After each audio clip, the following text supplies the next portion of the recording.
we'll take some questions from people and all that other good stuff. We'll just talk in the background so people are like, are they there? Do they know we can't see them yet? By the way, we are technically live. We are here. Yeah. Let me see how many people are on already. There's one. Probably a stalker. Do you have any stalkers? I do. So what you're saying is that my channel might grow on the off chance you might be on it again? We can only hope. Yeah. It's like pre-banter. Like right now, what the illusion is that, I'm, you and I are doing like pre-show prep and, we just have the placard up there. Mm-hmm. And people don't really, they're like, do they know that they're live yet? And it's just, it's kind of like the smoke and mirrors thing. I mean, there's 3 people on and it's spread across like 3 platforms. So here we go. Like it could be kind of fun to just do the show like this and just to be like, yeah, I've tried a new format, which means I forgot how to do the other stuff. Just on every corner of the internet. You can. I know. There you go. All right. Are you ready to put our faces out there? Ready. Are you sure? I'm sure. Because once you go, what can I do super weird as soon as you hit okay? And that's the challenge right there. Hey, everybody. Hi. Oh, it's Conscious Medium Brandon Russ, and I am here with psychic medium Lindsay Mastro. How are you, Lindsay? I am wonderful. Thank you so much for having me. Fantastic. So I'm glad that you succumbed to the bribery to get you onto the show. I will destroy the pictures as soon as this is over. I didn't get any chocolate or anything. I don't know. Yeah, well, that's on you. I mean, it's called negotiation for a reason, right? I only give chocolate if you have the pictures of me. That's kind of how that goes. All right. So anyway, so how we met through our travels, through all the really cool stuff, and my obligation is always to connect with people that are really cool and really interesting. And not only are there similarities here, but moreover, what makes you really interesting to me is your navigation through the corporate world. When you were kind of like, you stayed out of the survival mode and you began to thrive because you developed these tools and techniques to really kind of make yourself aware. And I have a lot of students, a lot of people over the years that like they had to make that jump from the corporate side of it to the full-time healer side of it, in whatever modality it is that they wanted to do it in. Yeah. And your book really captures, it's almost like I always say there's no handbook. And then sure enough, I pick up your book and there's a handbook. I made one. Yeah, I know, right? How you doing? So Lindsay, welcome. I'm gonna go right to the picture of the book here. How did you come up with becoming conscious in a corporate world? Like, what was the inspiration? Let's talk about the background. I feel like this is a book I've been writing for about 8 years, and I didn't know it was going to be a book until about 2 years ago. I have been in HR for a long time, 15 years. And for about the last 8 years, I was with one company that I loved. I loved what I did. I loved my job. I was an HR consultant, and then started kind of working my way up through the support end in the background in corporate, supporting our consultants that were out on the road with clients, and was doing the whole thing, climbing the ladder, loved what I did. More than a hard worker, definitely, past burnout. And, but I was all in, obsessed, career obsessed. Like that was my focus for a long time. And then what happens to a lot of people happened to me, where I built up my career and the respect people had for me.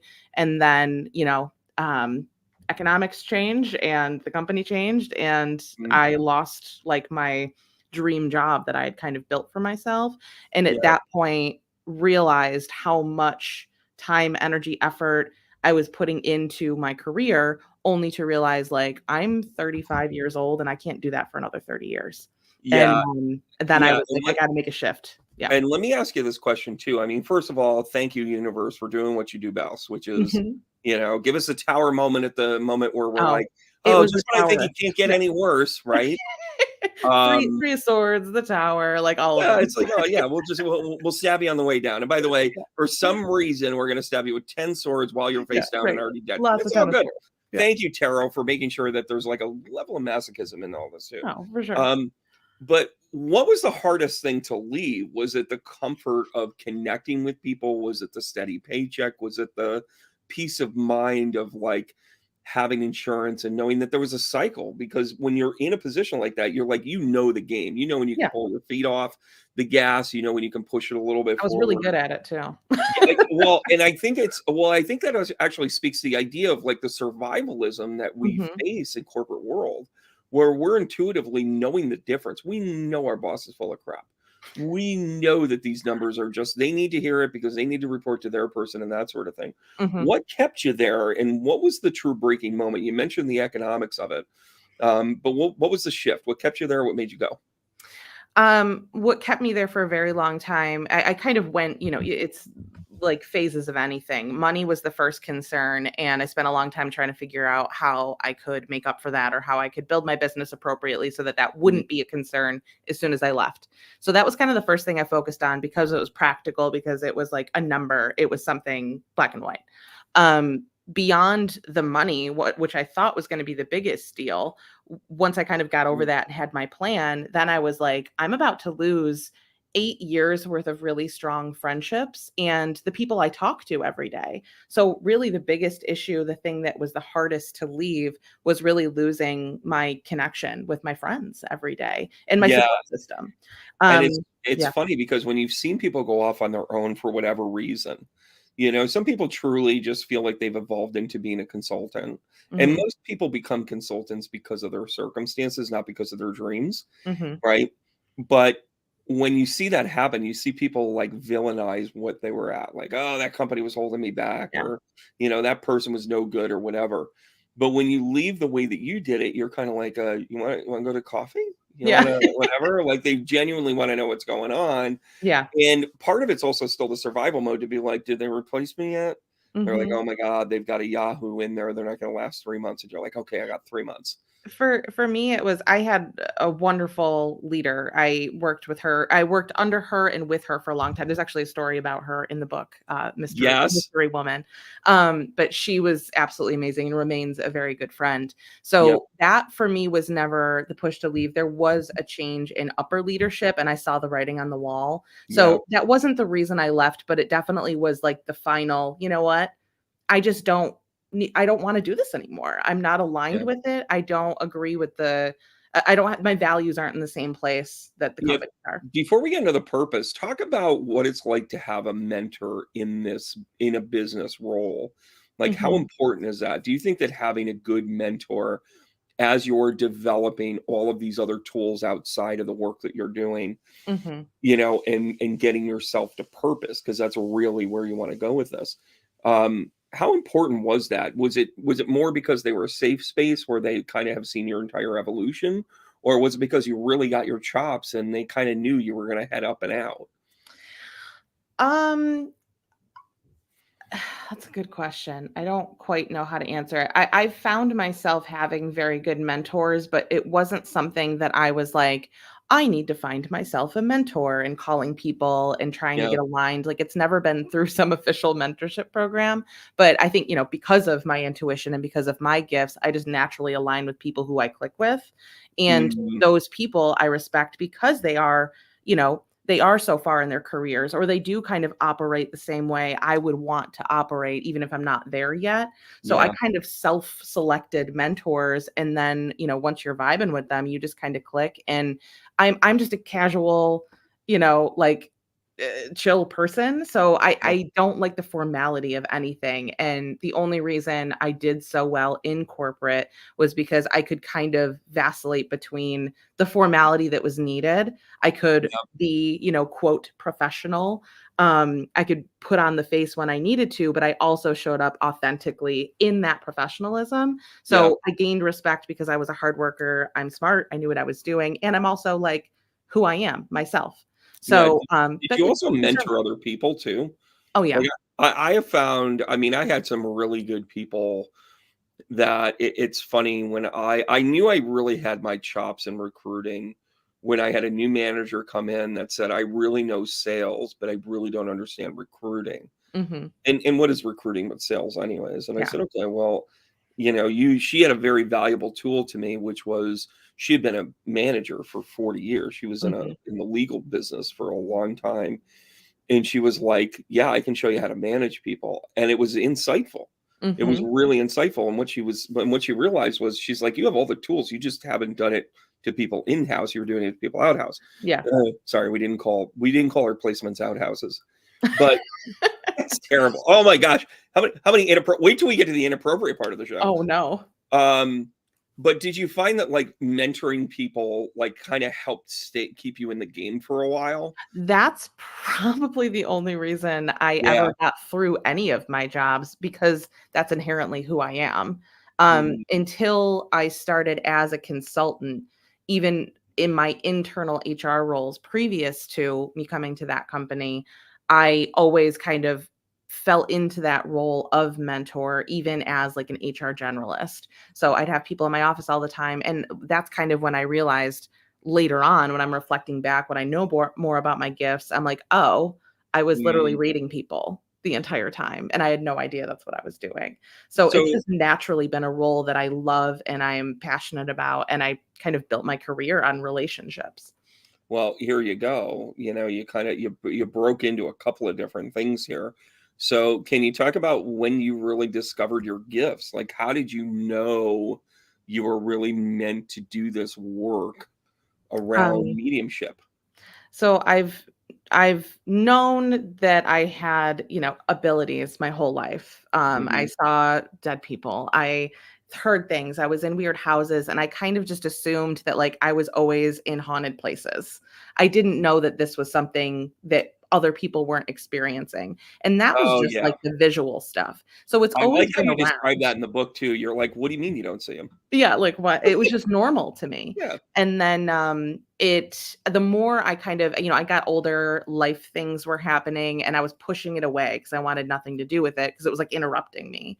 The more I pushed it away, the harder it would come back at me. And then it started actually interrupting like my life. So, at some Mm. point in my 20s, I was like, I need to get a spiritual mentor. I need to understand what this is, what I'm experiencing, and then that's a couple years where I start like understanding more of the knowledge piece of it. And once I started actually reading and like just saying all of the things that were in my head for so many years, getting the validation from my clients, my sitters, whoever it was, Yeah. understanding that the things that are going on in my head aren't mine, that was really what made the difference. And then I could see how How did you people's learn lives that were changing. discernment? I don't mean to interrupt you, but how did you learn that discernment? Because I think that's such a, I just had in one of my weekly bees, which I'll share with you guys again here in a minute, but uh, that discernment of in clairaudience where you're like, you're hearing things, but am I crazy? How did you, like, No. what made you, where did you get the, I mean, you still might be crazy, I right? was gonna say, like, a jury's still out on that one. I don't. But is there a level? Is there a connection here where I've seen it where anybody that ends up doing this work has that aha moment, and it might have evolved a little bit, but it was a series of aha moments. Mhm. What was it for you that made you go like, okay, I'm not nuts, I'm not crazy? Where was your validation point? It was simply the trusting to be able to say something even though it might sound crazy. So it was given the opportunity to be able to feel safe enough to say something and then not knowing what the hell that meant, and then having Mhm. somebody go, "How did you know that?"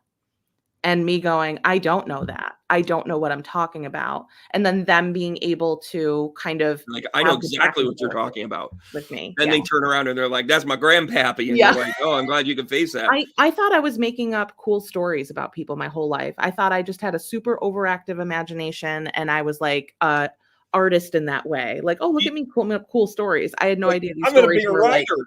somebody's. Yeah. I'm gonna make up stories. I'm gonna go to Hollywood. And it's funny though, because my friends when I was younger, like I was just a creative nut job. Like I Yeah. really was. I'd be like, hey guys, we're gonna open for Van Halen. And they're like, no, we're not. I'm like, okay. 3 weeks later, we would get a call and somebody would bail on a band opener, blah, blah, blah. And it was the band that was just on tour with Van With Halen. Van Like Halen. so it's like we didn't really Classic open for Van Halen. manifestation. Yeah. Yeah, like they came to town and we hung out. We didn't really open for him, but I'm like, there's some connection there. Yeah.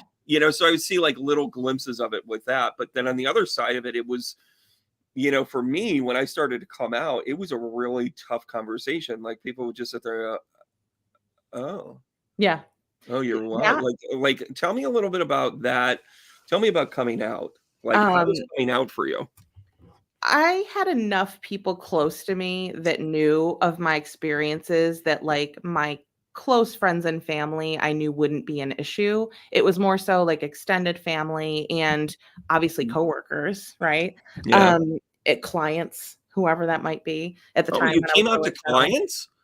Well, I had clients through my previous job that were still connected to me, and, I came out of the broom closet when I, like, officially posted about my new business, even when I Right. was still internal, the broom closet.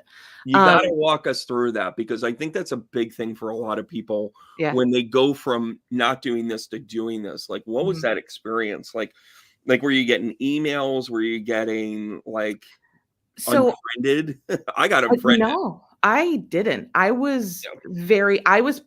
I had prepared myself to be called Mhm. crazy, to lose friends, to lose respect, really. Yeah.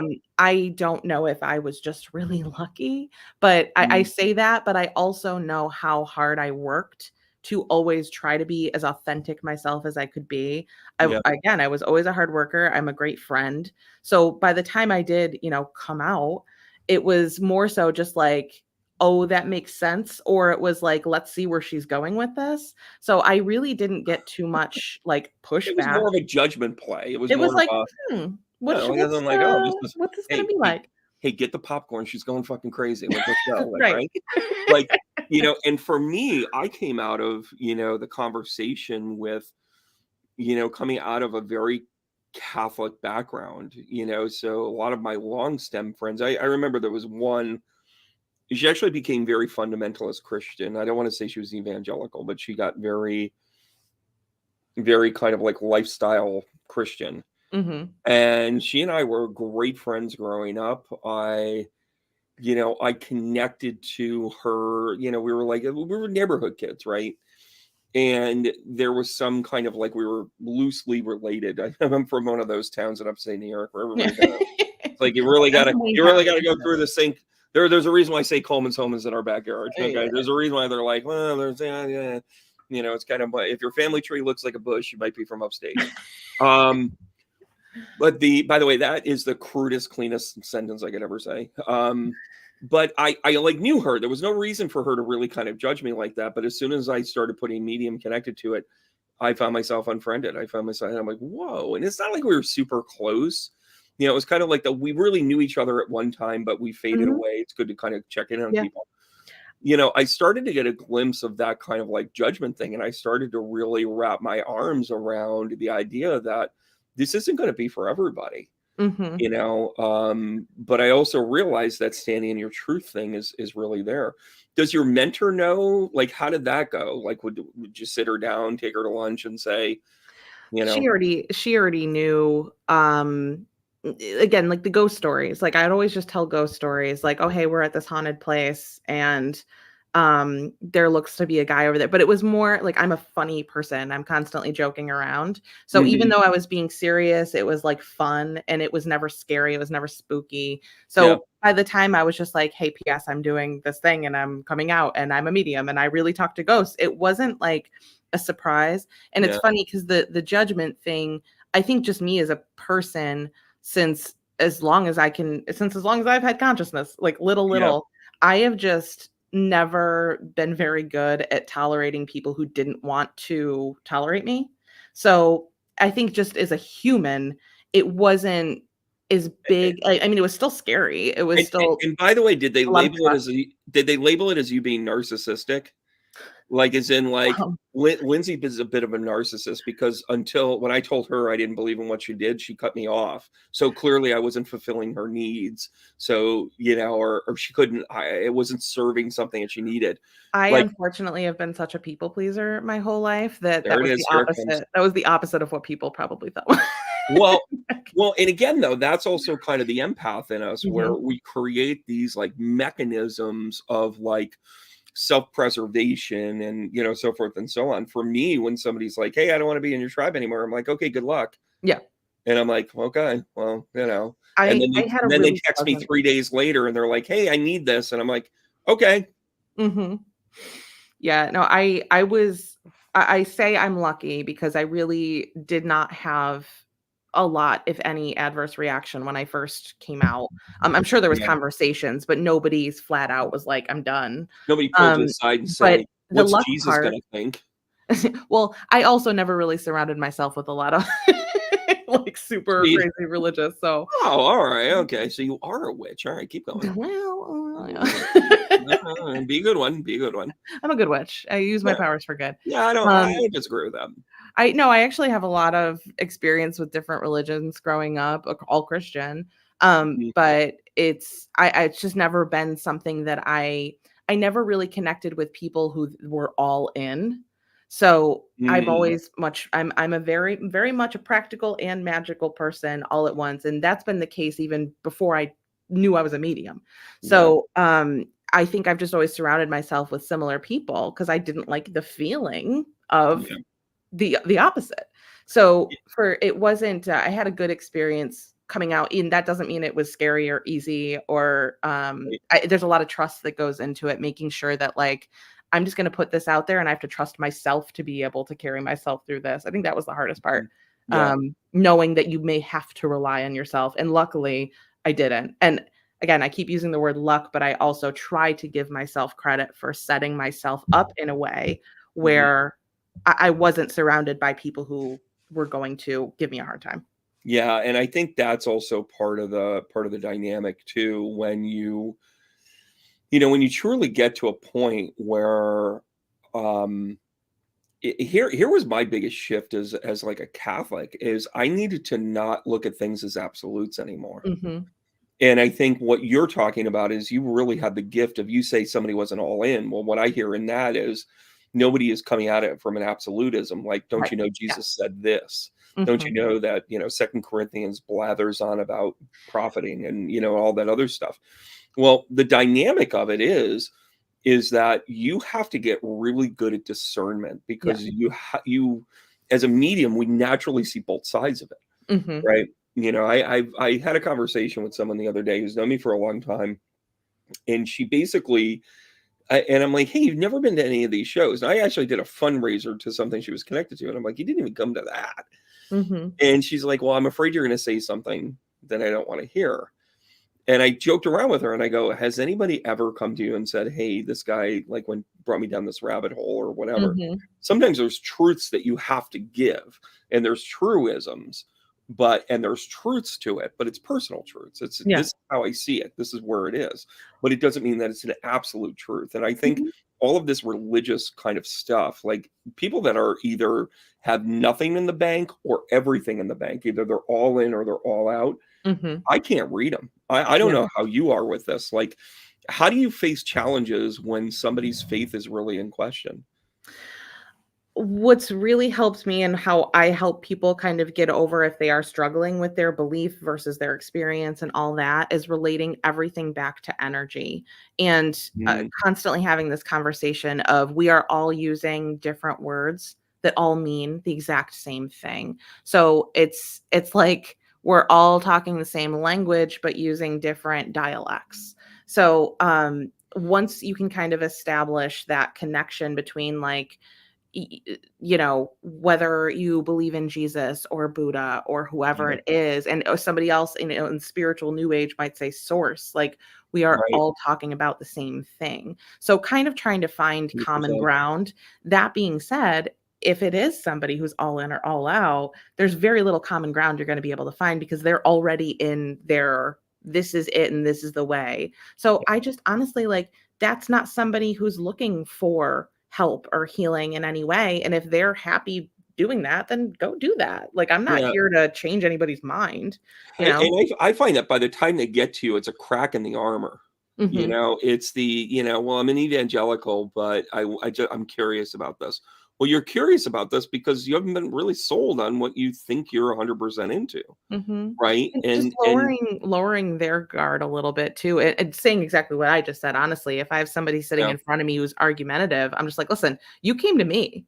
Like, I'm not out here trying to change your life. Like, if you wanna change it, I can absolutely help you, but this isn't on me, dude. Like, yeah, I've already done this, you know?" yeah, and don't you think that, like, there's a certain part of this too that when somebody once asked me like, what's a good client for you? And a lot of people think that, people that have a bunch of Ghostbuster stories and, like, hey, I have this weird thing and hey, whatever. And they haven't really done any of the work around like why they're having those experiences, typically aren't the best client, but they are somebody on the path where I'm like, okay, I need tools for this. I realized that I needed to kind of approach people to meet them where they were at, is really Oh, where I'm for going with sure. this.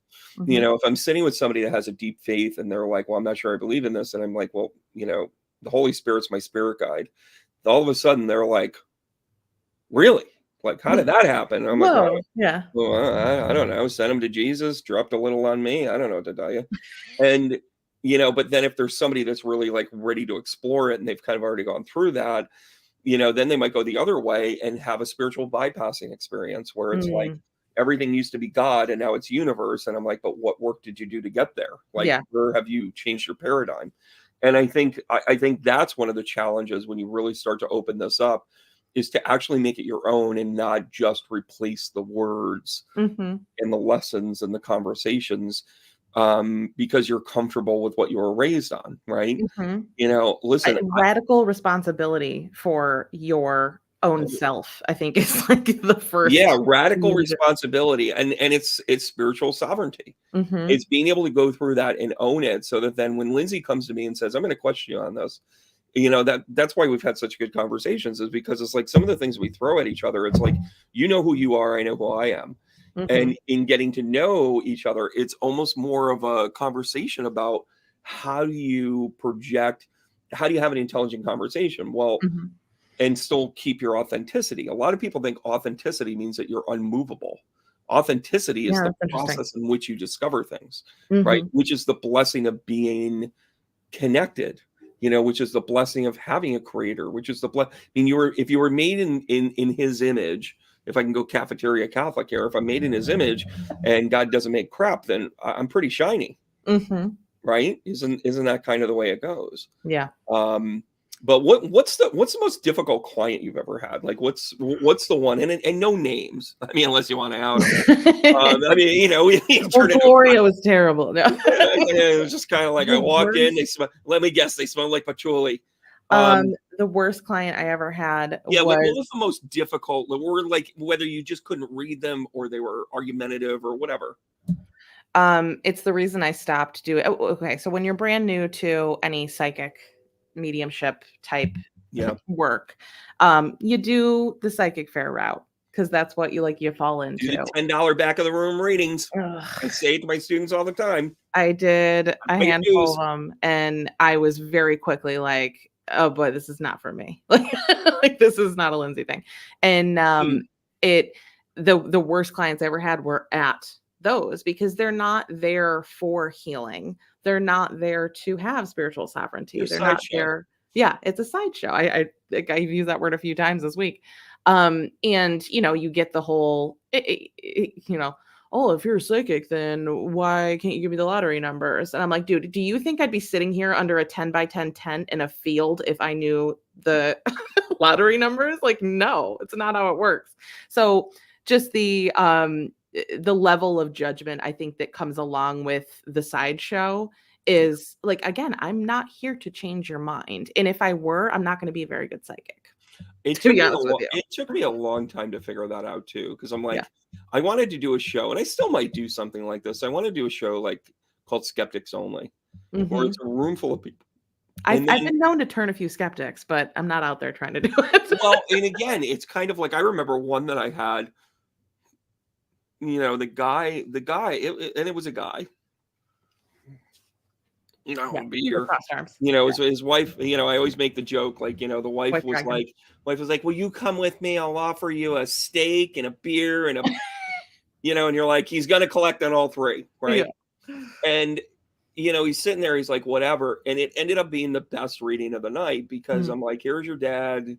Here's your Steel City beer. Here's your whatever. And he's just like, how do you know any of that? Oh, and by the way, here's his name. Here's how he passed. And here's your birth date. Yeah. And then he's just like, like, I don't know. And then I think to myself, like, did I do him a disservice by ripping the Band-Aid off? Or am I doing spirit's work? Like, these are the things I go back and forth on. What's your take on that? Like, do you think it's I our job to be that profound all the time? no, even though I'd like to be, I don't think it's Yeah. our job. I have to start every single work, a piece of time, work, energy that I do with the intention of only providing to the highest good for everybody there in the Yeah. room.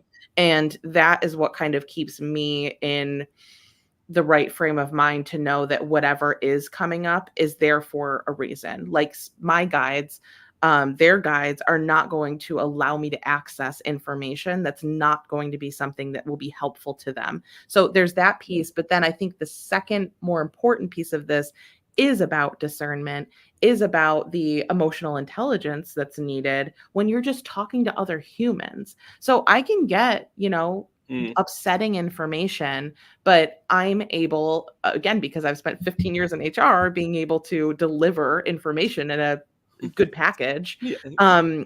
being able to take that information and turn it into something that's going to be from the heart rather Yeah. than like, oh, I just have this information and that's it. Now, I can be a very flippant person, just like because I'm just rattling off things and I'm going, Yeah. but it's the energy, my personal energy is only being used in a reading to be able to translate. It's not getting the information itself. So I Yeah. kind of have to ride on those two lines of like, spirit's not going to give me information unless they need it, but it's up to me to deliver it in a appropriate way.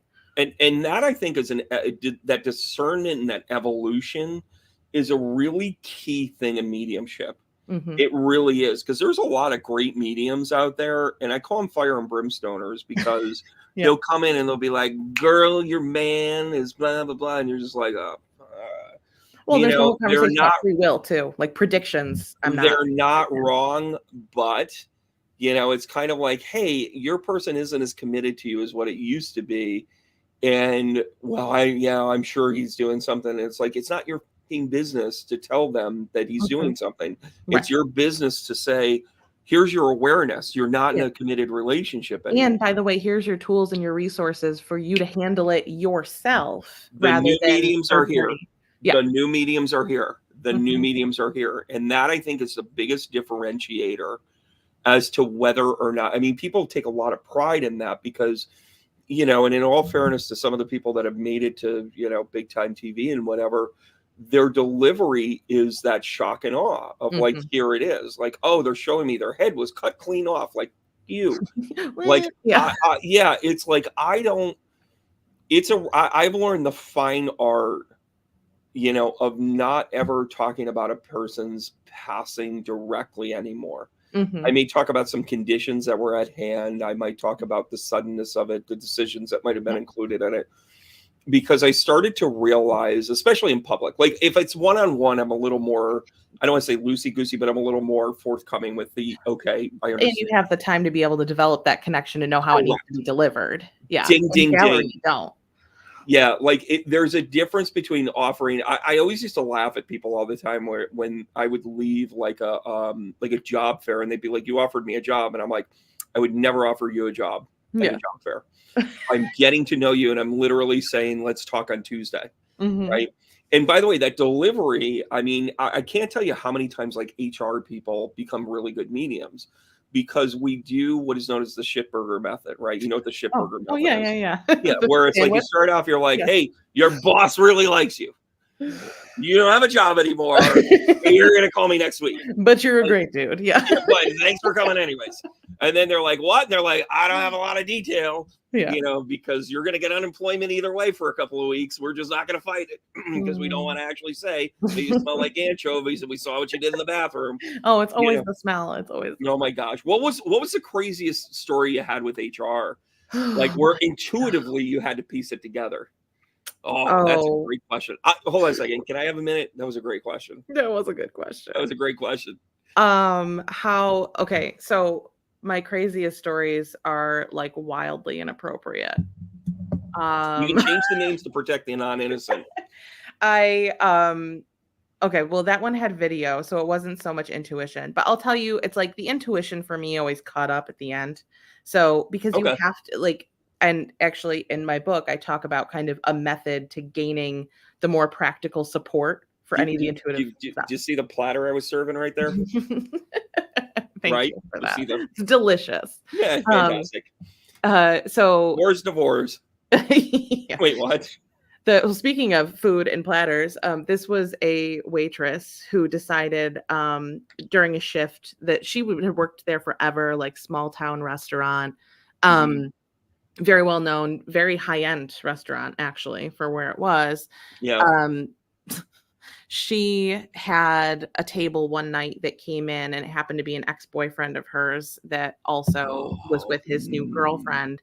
And no. there came a conversation about how she had had her nipples pierced, and she decided to show them Of right there course. in the middle of Course. the dining room.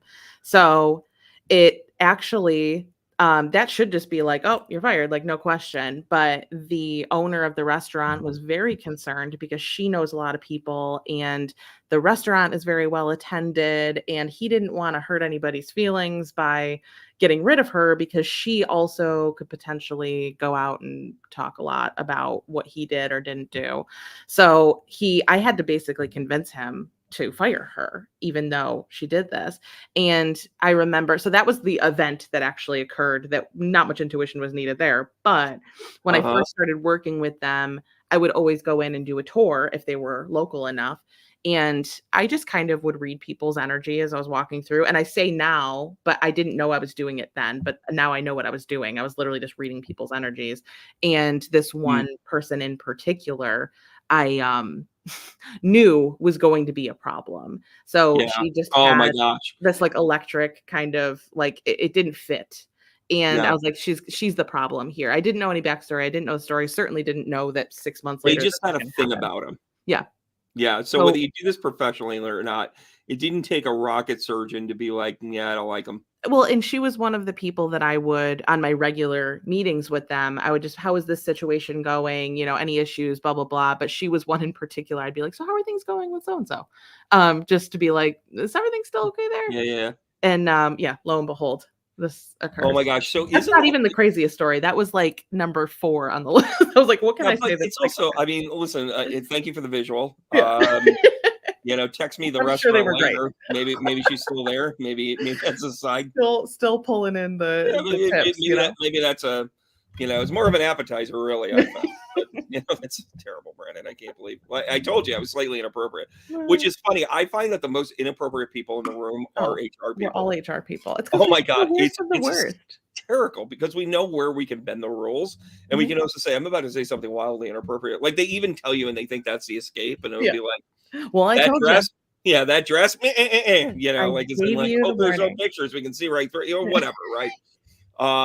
Yeah, I once had a guy who I knew, because I started out in like the staffing side of it, and then I moved to like the consultant and permanent side of it. So it's like I had an arc to all of this, and then I was in house and blah blah blah. And there was this guy. I had this college campus, like it was one of those things. Like the college campus was like, we're gonna lowball you guys so much that you should be honored to work with us because you Mhm. think you're getting volume out of it, but what you're really doing is like kissing away resources, right?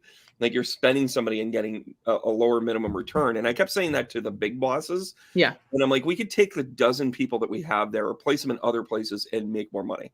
Well, we Mhm. need to find more places. And I'm like, no. But I'll never forget it. This guy he was off his rocker. And we had this essential work function.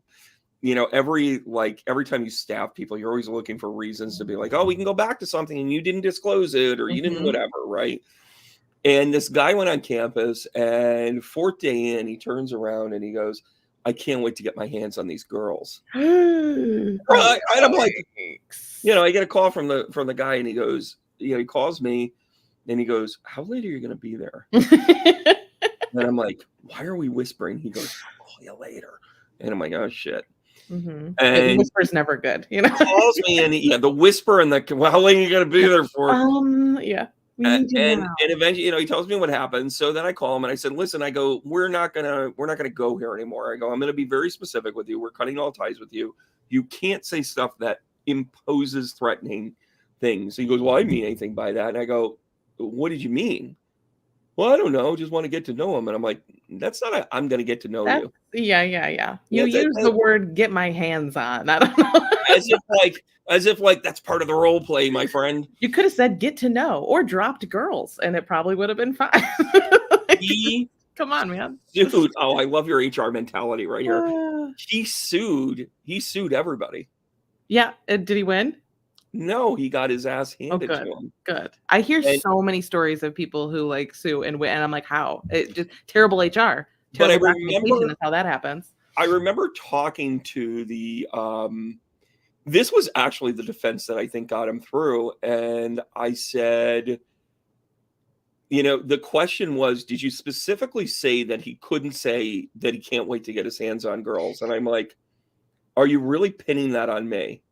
Like, are you really saying I needed to go down all of the possibilities, which, by the way, Oh, yeah. would be an hysterical comedy skit? That's All the what I things you did. Like, that was my job, was to, like, forensic investigation to of be like, HR situation. well, just like you said, like you can say it like this, but you can't say it like that. Exactly, And you yeah, can't like say it with a snarl on your face and blah blah blah. uh-huh. And by the way, anybody that's ever said anything negative about me, it's because I told them no. Like Mhm. genuinely, right? And they've always made it out to be like, well, he didn't really like me. He basically said he had a disability. He had boundaries? Weird. He had a disability. He claimed that he had a learning disability, in which case, the boss at the time, who was He definitely still one of my disclosed, and Lena wrote mentors, it down. by the way, one of my mentors pulled out the sheet and he said, it literally says, is there any other disabilities we should whatever?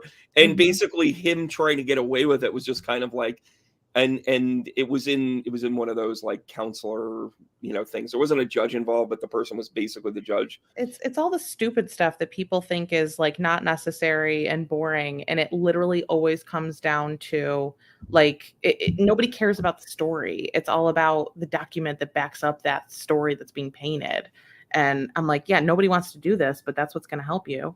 Well, and I think that's part of the burnout of the CYA of corporate. Yeah. I think that is genuinely like, I think if corporate is going to change its mindset, and Mhm. when I work with companies, I know you work with a lot of companies, when we when the thing that we genuinely want them to do is to be in the moment. Mhm. And if they're worried about all the legal stuff or worried about things that really don't matter aside from when people do this, if you set the tone Mhm. of being able to say, like, you're a good quality person and we appreciate what you're saying and we would never actually offend you like that, Mhm. sets a tone where, on the flip side of that, if I mean, I've had people where I try to set that tone and they want to be broken.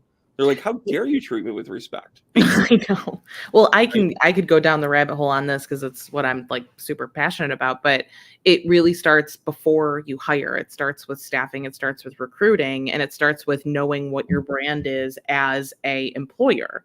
And, like, if you start from there, the propensity for those crazy situations and those people who really just surprise you are going to be much less. And then in turn, like, one, it's heartache that you're avoiding, but two, there's very real business, like, income that's impacted, and your retention figures and your, hiring costs and all that stuff. So it truly does make a huge difference in your business.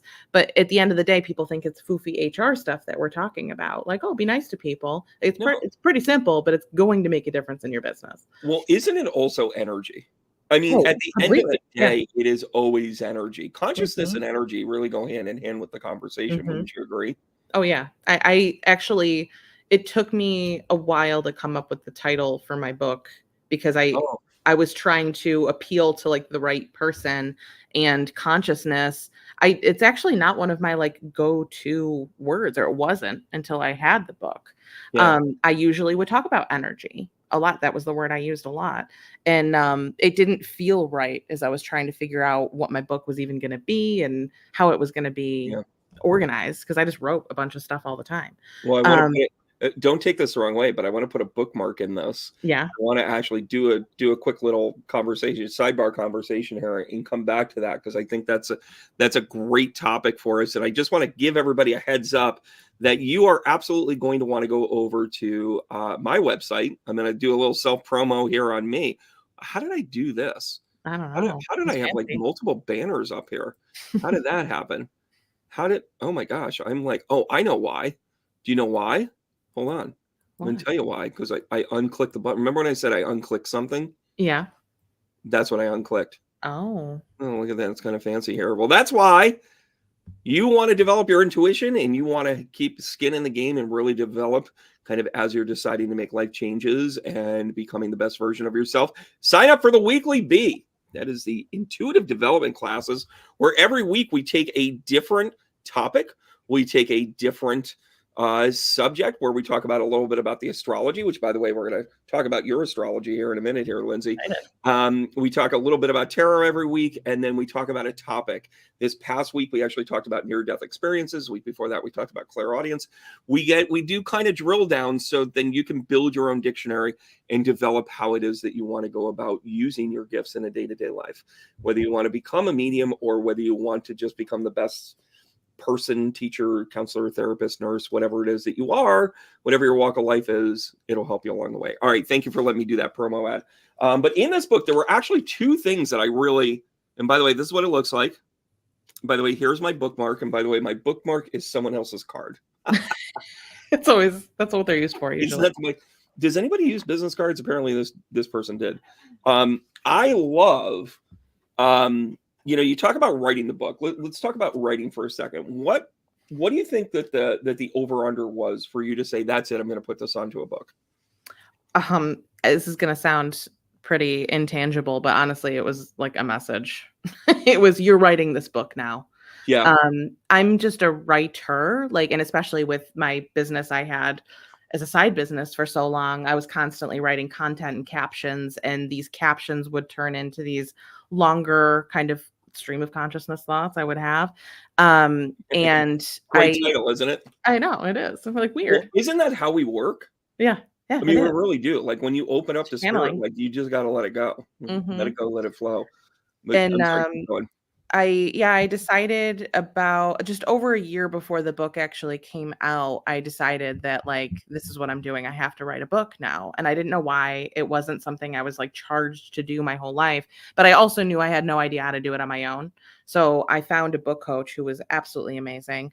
Her name's Emily. She's fantastic. And she kind of helped me with the organization of it all. So I had all these bits and pieces and didn't know how to put it together. And initially when I started writing, I was chapter 1 and Right. blank, there's nowhere to go. So she was like, don't do that. You write all the time, just collect it and we'll organize it. Yeah. I got to tell you, I mean, even in my style, I wrote a series of the events that happened. And then I put them, I started to, piece it together. And when my editor, Daryl, and I sat down, her job was to put the string through the whole thing. Yeah. Both logically, hey, let's talk about the kid stuff when you were a kid in grade school. Let's put this at the beginning. Some of it was kind of like a no-brainer. Yeah. Some of it was logical. And then the other parts of it were very much this story flows with this one, which talks about this lesson. And let's make sure you put this lesson before this lesson. And, it's one of those things that when you start to connect with things like that, it becomes a flow. Did you feel like you were really fulfilling where you were supposed to go with writing the book? Yes. And I know now the reason that the book needed to happen was really to organize myself to be able to develop my own coaching program.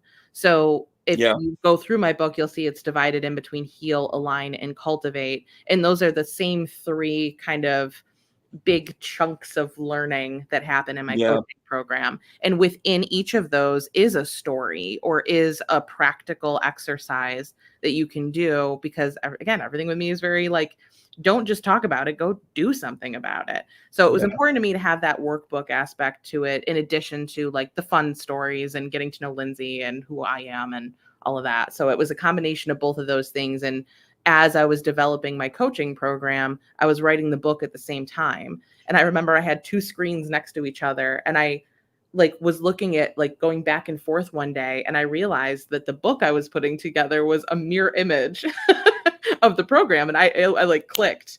And as soon as I understood that, literally 2 screens side by side, I was like, what am I doing? I'm writing this twice. And once I had that kind of click. It was like it flowed, and I was able to organize it in a way that made sense, and it all just kind of came pouring out, and here we are. Got the book. And in all fairness, I've upgraded my bookmark already to 10,000 publishers. Yeah.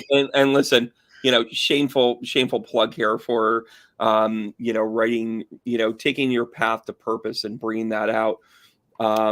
Being able to kind of like get your words onto paper, I think, is a really important thing. I mean, it's a cathartic thing when you're in the journal, but I'll tell you, anybody on this path that's worth their salt has journaled parts that should be in a book. Mm-hmm. Right, because they're profound notions, they're profound moments, they're pieces where you say, oh my gosh, I need to know this. Now, how well you execute it means, the people that you put around you, and Yeah, exactly. Yeah. For HR people, and my degree is in organizational management, which is a fucking stretch. I really hope they don't come back. Like, how like you have to you never have to take a driver's test again once you get your driver's license, because they're like, they assume that you're putting it into good practice and that sort of thing. Mm-hmm. That's where the organizational management degree still stays with me. Yeah.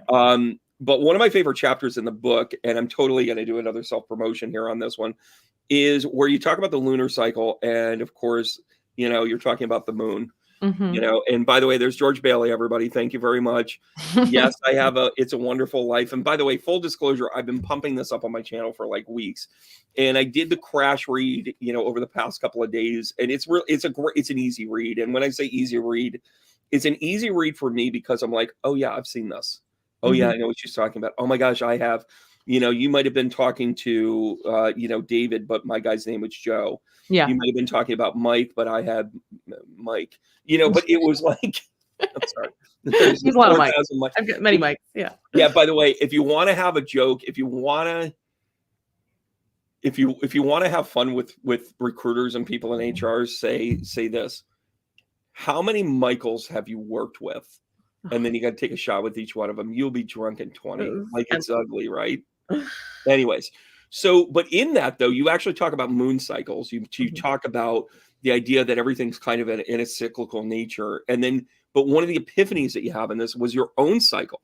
How much of this is like a self-realization book for yourself as well?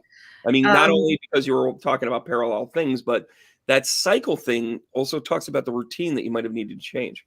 That the entire first part one, that's heal, that entire piece was all through like realizations of self-work. And that all happened over the course of 7 years? I mean, a lifetime, but specifically me taking the intentional action to be like, I got to change. I have to know what's going on with me. What is my method to change? Because again, Lindsay doesn't listen to anybody else. Is I gather information and decide what I want to do and what I don't want to do. So it was important to me to understand enough to be able to have like a good circle of people around me, but also know that it's my responsibility to change. So that entire first part is really it's the result of my own work on myself for a long time. And I wanted to put it. Yeah, I wanted to put it in a way that somebody could have as much of a step-by-step type process as possible. It's never going to be step-by-step, and it's not going to be the same as my journey. But I'm like, let me give somebody a blueprint to like how to even approach this. And that was really the purpose for the book. Yeah. And it's one of those things that when you connect the dots with people, and by the way, if you're interested, I am going to actually put this in here. If anybody's interested in finding out more about self-publishing tools and that sort of thing, I know you went down the self-publishing route too, right? Mm-hmm. I'm going to put this right into the dialogue there. It's 10thhp.com. Just fill out the form. We'll get back in touch with you and talk to you about whatever your project is. But it's one of those things that when you are connected, to telling your story, there's a cathartic release because you're also putting it down on paper. I share this all the time with journaling. Like, if you don't put it down on paper, everybody does this, by the way. Everybody will have their dream and they'll be like, oh, I won't forget this. Oh, right? totally. Always forget Right. anything. They'll totally be like, oh, I won't forget this.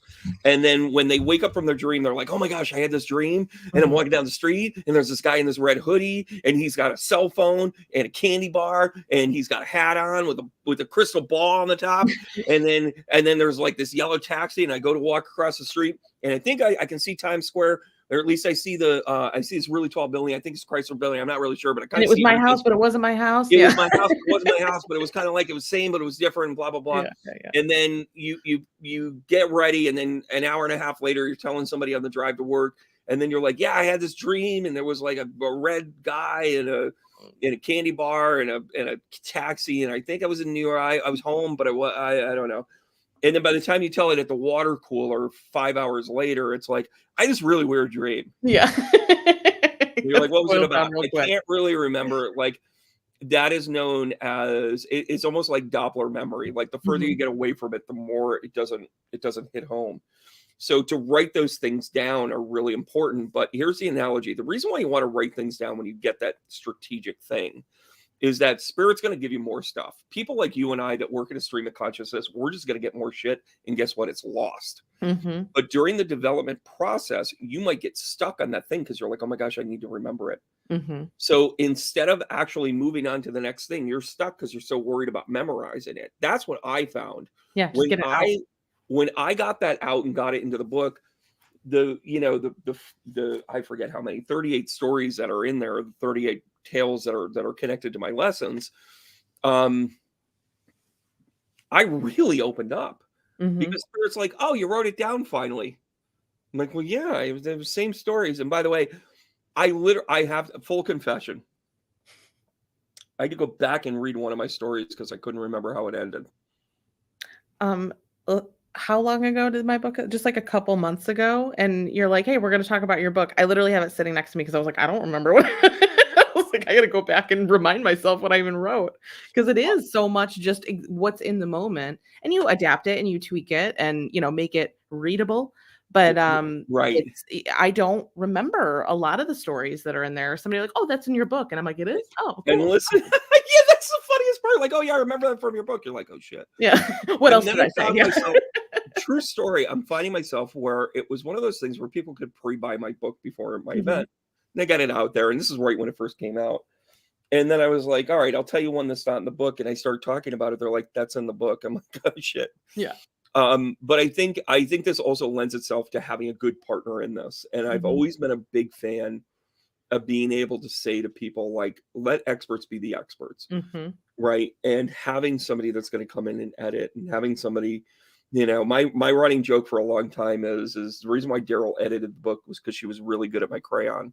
Like I would write down like um some of the dynamic. And by the way, I'm gonna give you guys another show of this of Lindsay's book here. I want to make sure you guys see this.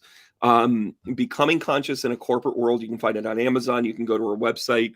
You can find it a lot of different things. I'm sure you carry them around to all your personal events. Yeah. But I have found that the thing that I already knew how to tell a story, but I didn't know how to write a book. And what she kind of took me through is in like, we ended up having okay, this one's going to go here. This one's going to go here. This one's going to, Mhm. like, we Right. had that really cool time. And it was an awesome, awesome,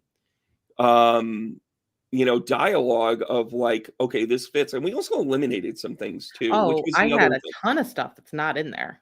Yeah. What was it? Because you want to save it for another book, or were you like, I'm kind of telling the same story twice here?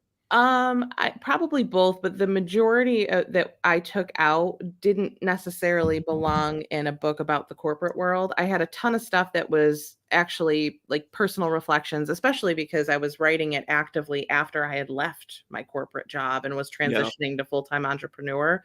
So there's a little bit of that in here, but Okay. there's a lot of self-reflections and stories that didn't quite make sense for this book. So I still have them. I kept them. Maybe they'll end up in another book, maybe not.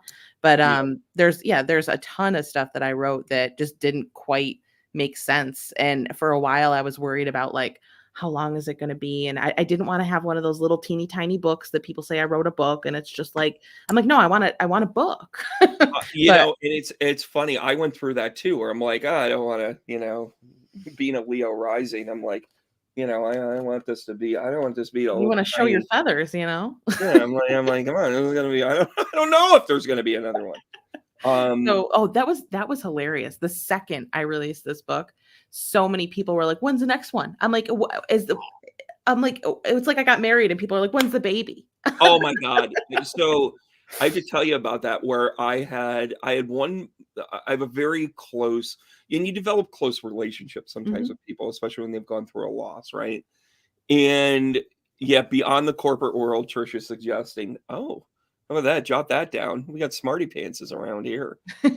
We have a bunch. We have a bunch of we have bunch of savants that want to be, you know, be able to write, and I love that idea.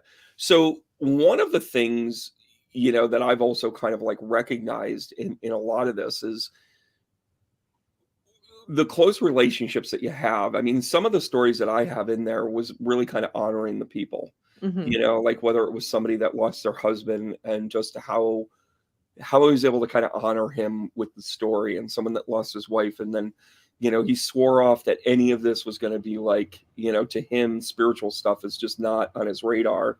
Mhm. Came to see me almost on a dare and then walked out going, oh my God, I'm supposed to do this work. You know, like those epiphanies are like real things. Yeah, And there was one family that I became really close with, and they had lost their person because of a drug addiction. I've got a lot And of those. Yeah. I just didn't want it in the book. Mhm. Not this one, because I was actually thinking about repositioning it into a book where I really talk about, you know, the purpose of becoming. Because I think the world of the person, you know, who he was attached to, because she really, you know, she became a single mom overnight. She, you know, was doing this, that, and the other thing. And I'm like, awesome for a book, Mhm. but I want to spotlight it differently. Mhm. And I told her that. I had originally told her, hey, listen, you know, you're in the book and whatever. And when we just came down to the cut, I was like, oh, no, you're not in it. And she's like, every single time the second book conversation comes up, I have another book coming out. Well, I Yeah. do have another book coming out, and it's on tarot. Mhm. So I'm not going to be and temperance in reverse is really about addiction. Yeah. Let me tell you a story about a guy named Phil. Like, I was like, yeah, no, that's not an appropriate. Yeah. Yeah. It has to be. I do you struggle? This is like I'm kind of going a little off topic, but I have a really hard time remembering a lot of reading stories because I forget details as soon as I like disconnect. So, you know, you remember the big ones and kind of the more like impressive, but I don't remember the story about the reading. Really what I remember is the Mhm. person, their Right. reaction and kind of their like takeaway. But so many Mhm. people will come up to be like, do you remember the last time I had a reading with you? I'm like, no, like I don't remember any, and I couldn't. Like spirit takes it away. Like I wouldn't be able to Oh, recall it's that. I found myself, since I was so reading heavy in my stories, I found myself reverse engineering them Mhm. and Yeah. being like, well, I know I typically do this, and that, you know, and somebody, I've had a few people call me out on like how literal it is, and I'm like, listen, you know, this is not. The names have been changed to protect the innocent. Although I left one name in that I should not have, and it was a childhood friend. It wasn't somebody. We got into some mischievous stuff. It's early on in the book, and I was like, "Oh, it's Jack." You know, I'm like, "Ah, I'll just put it down here," because in my mind, when you're writing it, you're like, I need to kind of have the legend of, you know, Jack in here and blah blah blah." And then, sure enough, like it went to print, and I was like, "Yeah, I meant to change that." Like Mhm. it wasn't, it was even one of those things that it got through like all of our levels of like, let's check and recheck. Mhm. And, you know, whatever. It's not a mistake because it wasn't exposure, but it was like whatever. But I get that all the time. I'll never forget, I did a reading, person, blah, blah, blah. A week later, I'm in the grocery store and I'm recognizing her. I'm like, oh, Yeah. hey, how you doing? You Like remember the that's people. it's Yeah. as far as I can go. And Mhm. they're like, hey, I just wanted to let you know that it did clear up and it wasn't, I didn't have to go on penicillin or whatever it is she said. Like she said Yikes. something completely inappropriate. And I'm just like, oh, okay, well, good job by you, everybody. Call And off your doctor. It's no longer yeah, necessary. it's like, you know, I do not give medical advice. Um, but it also, you know, there's purpose in that. I mean, don't you think that spirit will genuinely say to you, will only give you the stuff that you can really manage? Oh by yeah. not knowing. Like, I think we don't get the details sometimes because we might get pushed into a decision, Hmm. whether it be action or judgment or whatever. Do you find that sometimes with spirit where you're like, I know that right now you might not be thinking I'm very good at this, but there's a reason why I'm presenting it to you this way. There's a reason why Hmm. I'm using symbolism right now. Yeah. Do you find yourself working like that? Yes, constantly, but I'm sure any medium's large issue, but me in particular, just because of my history and upbringing and everything, I'm constantly questioning if I'm right about something. So, Mm, for me, if I've had trust is huge, and two, asking spirit for give me that a different way, or how else can I understand that? Kind of leaning on those two questions, so that between like a few different pieces of information or evidence, I might be able to piece something together that's not me intellectualizing it, but it's mhm. me being able to, again, like translate and bring it in a correct way. And if I'm Yeah, not getting anything that's clear enough that I feel like giving it, that's the point where I just kind of give it and I say, listen, I have no idea what this means, but I'm just going to give it to you. And more often than not, they just understand what, like, I don't know, blue penguins means nothing to me. And I think it's super weird. And I'm like, what, blue penguins? What could that mean? And I spend way too much time trying to figure out what it means instead of just saying, hey, why are blue penguins important? And then they start crying because they had a story when they were 5 with their dad about blue penguins. Like, they always understand what it is. Really, as a medium, it's your challenge to just be like, just say it. Like, yeah, don't worry about the translation so much, but just say what it is. And that's what and I struggle with. and this is one of the reasons why I really appreciate you, and this is why I had you be a guest speaker with my mediumship group, was for that last 45 seconds that you just talked about, where you're like, I have to just trust that I'm getting this. Hmm. I don't know what I'm talking about. Like, I think Hmm. that's one of the things that keeps so many of us back Yeah. in development is because we're like, well, unless I'm sure, I'm not going to say it because we've gotten our hand bit off in the corporate world. We've gotten our head bit off at home. We've, whatever, insert whatever responsibility is that you had, you're conditioned to shut up and just do it. I Right. had a boss, my second corporate job out of college, who became one of my favorite mentors, and she's an amazing person. And I still, even after like 3 years in, the real world, Yeah. was so worried about making a mistake because I'm a perfectionist and everything was great and I wanted to be Mhm. great at everything I did. And I screwed up payroll one day when I was running payroll, and it was like a large screw up. It was a big amount of money. So And you made 1.2 I million was in like, one day. I was like, "Oh my god," and I flipped out, my heart sunk down to my stomach, and I was just like, "Oh, what am I gonna do?" And so I went into her office ready to just be, like, berated, and it was very early on in this job, and, I walked in and I was like, "I I made a mistake, I messed up, and it's in payroll, and it's this much money, and I don't know how to fix it." And she's like, "Yeah?" And I was like, surprised that she didn't freak out, that she didn't yell at me, and I was like, "That's a really big mistake." She's like, "Yeah, it is a big mistake, and we'll fix it."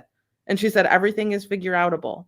And that's Love been that. Everything is figure outable. and that one sentence that she said in those 2 seconds very early on in my career has carried through not just to my other jobs, but to my life as a medium now, where that is the one thing that it pops in my head and I try to remember even when I'm sitting alone with somebody during a reading and I'm like, Yes. "I don't know what this is. What if I'm wrong? What if" I'm like, "You know what? Everything is figure outable." Or it isn't. I'm like, "Then what?" Yeah. You And know what and I mean? Like, I think it's a fine line too as a medium that I say this to students all the time, and when I'm explaining it to people that need to conceptualize it, I'm like, I'm a scientist.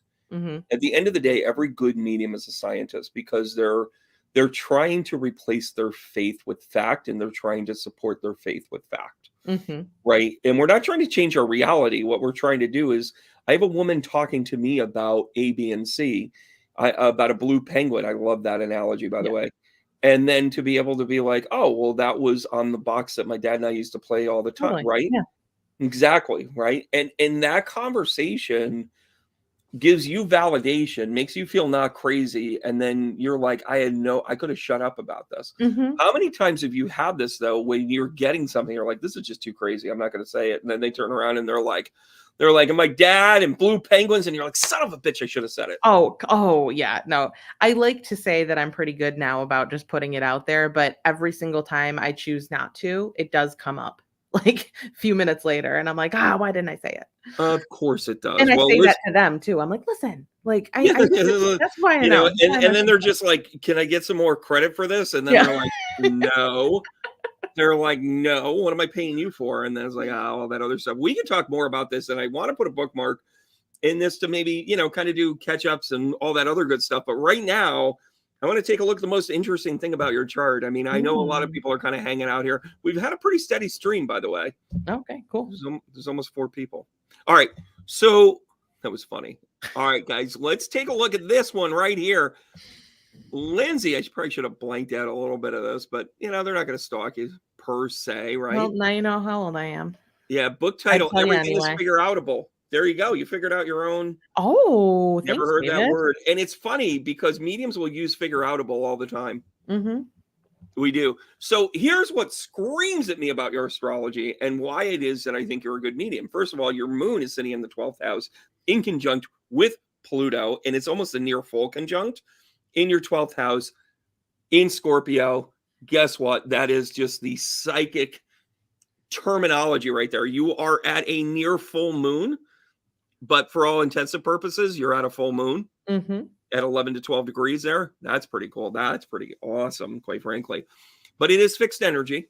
So, of course, you're going to want to have the logical connection to it. Of course. You're going to want to be able to say, hey, I'm going to need some proof here. Well, guess what?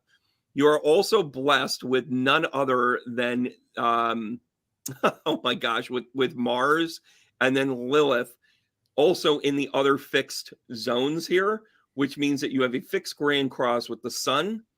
I'm going to say Pluto and the moon together, Lilith, and then Mars. You are a staunch advocate for those that are less fortunate. Yep. I love an underdog story for sure. Like it is screaming that right there. I mean, and that cross is also, I could get into the idea that that your nodes are square to Chiron and Venus here in the 7th house, which means you're a really good counselor. You're somebody that can pull somebody close and go, here you go. You're very comfortable with doing the right thing and being in a leadership role. You're also okay with being a little creative. You kind of like the creative model as well. So you look at it a little bit differently. And then, of course, you've got the stellium sitting in your 2nd house, which probably drives your husband crazy. You've got Uranus, Saturn and Neptune sitting in your 2nd house in Capricorn, which is also an indicator of you probably feel a little more Capricorn than you do healer sometimes. Yeah. Does that make Mhm. sense to you? Yeah, it does. It's difficult for me sometimes to get in like the zone, but once I'm doing it, I'm just in the zone. I think too much about like how do I get in the zone rather than just doing it. And once I'm doing it, I'm like, oh, this is what I'm supposed to be doing. But I want to plan it, Yeah, and technically you have Uranus and Chiron in opposition. Even though their signs don't really match up, Uranus is just inside of Capricorn here, which and then Chiron is sitting at the far edge of Gemini. If it was a true opposition, it's within 5 degrees, but if it was true opposition, it would have been into Cancer here, which by the way, Cancer is in the 8th house. Pisces is in your 4th house, Scorpio in your 12th house. That is the psychic combo, by the way. Mm-hmm. Your psychic houses are all water signs, which means that you can, this is why you're like, I need everything the way I need it to be, and dreams need to be real. And if we're going to do the rebellion, we need plans of the Death Star. Like you have all of these things where you're like, did anybody think about this? Hello. That makes you really good at the logistics. But where you lose your skis a little bit is when you're just like, does it really matter? Yeah, exactly. That's me in a nutshell. It's like I want to plan everything out, and then I'm like, F the plan. Let's do whatever we want. Well, look at the benefit of that too, because the forget the plan part of it also allows you that flexibility, even though you're fixed signs. The fixed signs are very much you being able to say, like, we're going to get this done, right? Jupiter and the sun are in conjunct for you, just like the moon and Pluto are in conjunct. That's really a powerhouse combination for you to make people feel safe, for you to keep a safeguard for people's vision and hopes and dreams and where they want to go. And listen, you're also a very good communicator, but you're a trustworthy communicator. You're going to be practical at the end of the day. So, yeah. Yeah, that's kind of cool. Very Oh, this cool. is kind of fun. Have you worked with astrology before, or is it kind of like a sidebar for you and you're kind of like, It's I know enough to understand like the connections to the rest of my pieces of life or for my yeah. clients. Like if I know their big three, I can make some assumptions about why something's up, but I don't know like the conjunctions and the crosses and I don't know enough Yeah, about so I mean, anything. this is my favorite thing. It's like, oh, you're a Taurus sun, you're an asshole rising, Yeah. you're a Scorpio moon, right? No, you're a double Scorpio. So, Yeah. that actually, your points of emphasis are actually a little more to you. Like healing is really a mission for you. Mhm. Which is funny because I never knew that, considered it, or even thought it was a possibility until after I started doing spiritual work. You I got to do the wheel in the sky. So when did you start doing your spiritual work? Like what was your time frame? Like how old were you? I 36? think I was no, I think I was like 26, Okay. 26. Yeah. So this you're giving credence here because between 24 and 30, 29 and a half, between your second Jupiter return and your first Saturn return, there is a very sincere like checkbox that you go through. Mhm. And from a spiritual standpoint, you really kind of get it together. It's actually part of the reason why the 27 club Mm. exists, That's right? interesting because 'cause I'm obsessed with that entire lore. Well, of course you are. I read people for a living. I have a book and a YouTube channel. I travel the world. Um, but part of the argument with the 27 Club, if you look at it astrologically, what's happening is you are at the quarter pole of what your Jupiter return had been. Mhm. So you should have a springboard here, and you're almost kind of like pushed off at it. And then you have the tension of Saturn sitting there going, hold on a second, who do you want to be when you grow up? Mm. Like it becomes a very real thing, and Saturn's trying to build its structure. Jupiter's trying to build the expansion, and guess what? You might drink yourself to sleep. Mm. You might do some drugs. You might take some sidebar to it, right? And some people want to escape it. So that 27 club is actually really pressured. And I know some of Wow. them are like circumstantial and whatever, but energetically, I think we do kind of make choices with when we're here and when we're not here, Yeah, right? that's very cool. Yeah. Yeah, so it's kind of there. You want to do 5 good minutes and we'll get out of here? Sure. You know what 5 good minutes are, don't Nope, but I'm game. That's You why can you're tell here, me, and right? then we'll do it. Yeah, so the 5 good minutes is where I just pepper you with questions, Ooh. and you have to give me the first answer. Some of it has to do with with spirituality. Some of them kind of come in just kind of like sidebar, like, oh, where they came up with that one. They're generally meant to be fun and make you put your foot in your mouth. Oh, I'm I good mean, are at you that. okay with that? Real good at that. All right. I'm going to put 5 minutes on my clock and I'm going to pretend that I don't hear it when it goes off Okay. because you'll probably be in the other thing. Oh, and by the way, the only rule that you really have here with this is that you got to answer right away. Because if you don't answer right away, I'm just going to go on to the next question, provided, of course, I can figure it out. Okay, this is pressure. All right. Everything's figure outable. All right. Here we go. Which, by the way, would be a great name for your podcast. It is. That would be a good name. Yeah. I've got a couple others on the docket, but that is a good one. Or the figure outable. All right. You ready? Here we go. 5 good minutes. Here we go, Lindsay. All right. Favorite boy band? NSYNC. Have you seen them in concert? No, Why not? I was poor. I don't know. Or now you travel the corporate circuit. I didn't have money to go to NSYNC You concerts. might end up at a Backstreet Boys, but whatever. Favorite vacation you've ever had? Cayman Islands. What place do you want to go to but haven't yet? Ireland. Pepsi or Coke? A Coke. Really? Oh yeah. Really? Are you Coke Zero? Are you like Coke Zero or No, like Diet? Coca-Cola Classic. Really? Yeah. Pepsi's What too is? syrupy. Yeah. All right. I can kind of see that. All right. Favorite comedians? You ready? Oh no. I'm going to give you 2. You got to choose one of them. Okay, that's easier. Okay. Jim Carrey, Robin Williams. Oh, Jim Carrey. Like Over Robin Williams? They're both top, but Jim Carrey absolutely number one. Like Okay. All right. Drew Carey or Bob Barker? Drew Carey. Notice what I did there. I was like, that's a generational question. Right. Of course, I should probably put on my glasses here. There we go. Joan. Joan. I'm joking. Joan Rivers or Don Rickles? Joan Rivers. Really? Hey, yeah. Rodney Dangerfield or George Carlin? George Carlin. Really? Yeah. Favorite musician of all time that you've been able to meet? Oh, that I've met. The lead. Oh, Matt Nathanson. Of Matt Nathanson.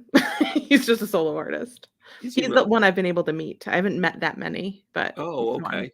Oh, all right, fair enough. Who do you want to meet that you haven't yet? Connor Oberst.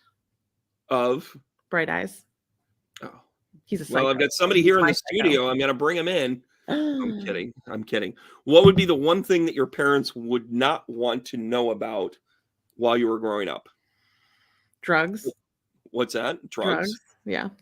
Like 3 days in, or what are we talking here? We're talking about Depends on the drug, probably. yeah, girl. By the way, the key to enlightenment is deceit. Yeah.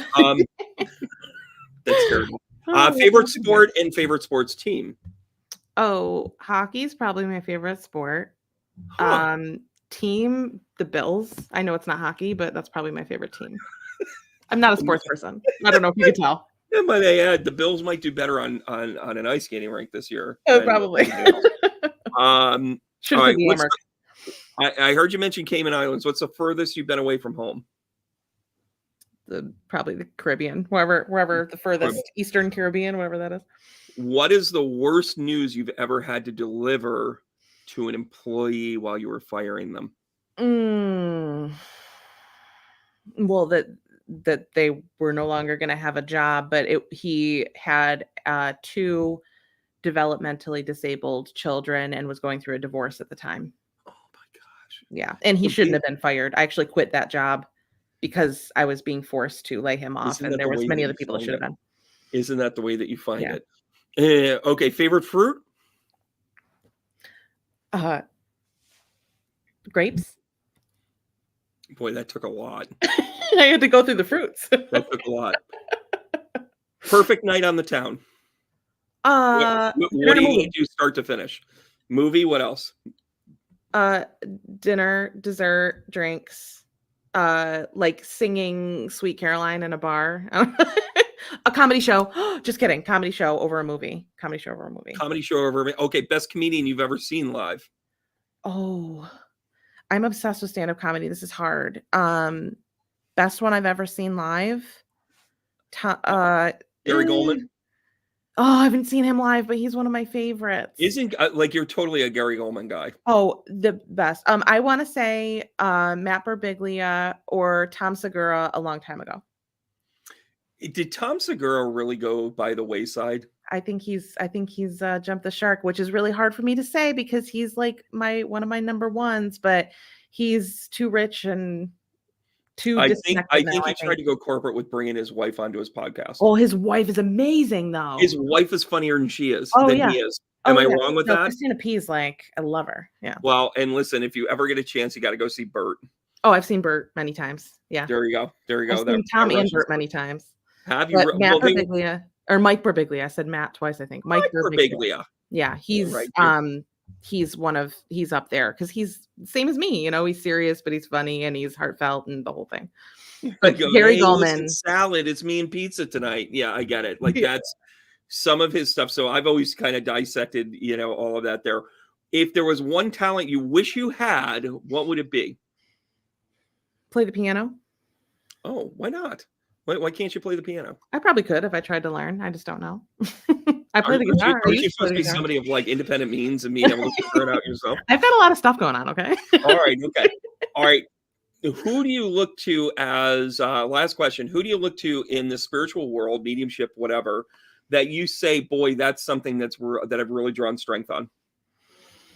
Inspiration, influence, coaching. This is going to be a weird answer. You don't have to say me. Jim Carrey. Well, it's funny you should say that because my first question out of the gate was Jim Carrey or Robin Williams. And I think this is the end of our relationship. I actually think it's actually I mean, really. Robin Williams is the only celebrity that I've ever got upset about when I found out he passed. Like, cried. Oh, The only ever. I well, love, love, love Robin Williams, but if you have to pin them up against each other, I just have this connection to Jim Carrey. well, and again, I can't say anything negative about Jim Carrey. And it's funny. I made that post a couple of days ago, actually, about Jim Carrey has a quote where I wish everybody could become a millionaire, if only for a short I time, so saw they that, can and I was going to discover say something I didn't. so then you can discover that that's not the answer. And and I'm sitting here from a seat where I had a multi-million-dollar contract sitting in front of me to be on a TV show, and it fell apart because of COVID, and it was the best thing that ever happened to me. Mhm. And that really resonated with me. Robin Williams is the only person that I've ever seen that consistently does.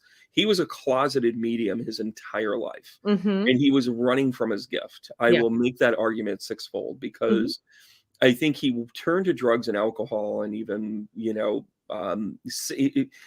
would do an equal measure of sex and kindness. Like Mhm. he would go off for some debauchery on his way um, to the hospital to visit kids. Like Mhm. he just was this cacophony of duality that he couldn't figure himself out. I get And that.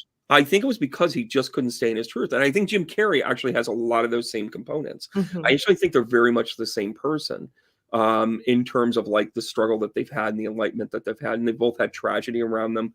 They've had conflict within it. They've had the mental health component to it.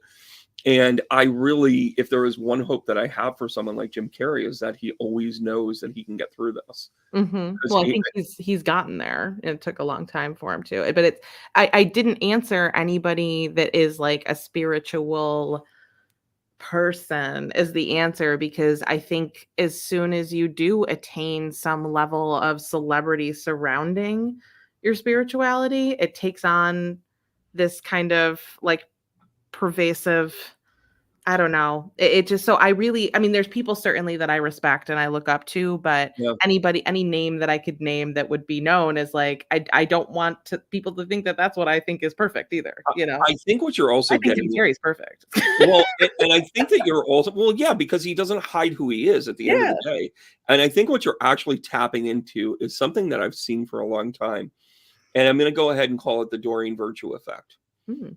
And that is where once upon a time we all were like, oh, Doreen is the corner of angel cards. She's the corner of this. She's given us a higher enlightenment. And then one day she went crazy and started to say, oh, yeah, any of that prediction stuff is just, it's so anti-God, it's so anti-Jesus. And forget about her personal, and listen, you can say or do whatever it is that you want, but when you've capitalized on an entire industry to the tune of over $60 million, and Mhm. by the way, you still make 2 to 4 million every year on your name and likeness while you denounce the people that use them, Mm. it's this hypocritical nature of it.